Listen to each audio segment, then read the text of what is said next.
بال کھڑے ہو جاتے ہیں جسم کے.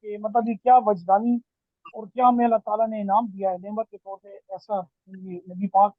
اور پھر ان کے ساتھ جو ریفرنسز ہیں اور جو حدیث ہیں اور بس الفاظ نہیں ہیں. بہرحال آپ کو بہت جزائے خیر دے. يا رب اور آمين. میں بس یہ کہتا ہوں کہ جس دن آپ اپنا کامل ایمان کرنا چاہیں گے اللہ کو ڈھونڈنا ہے نا,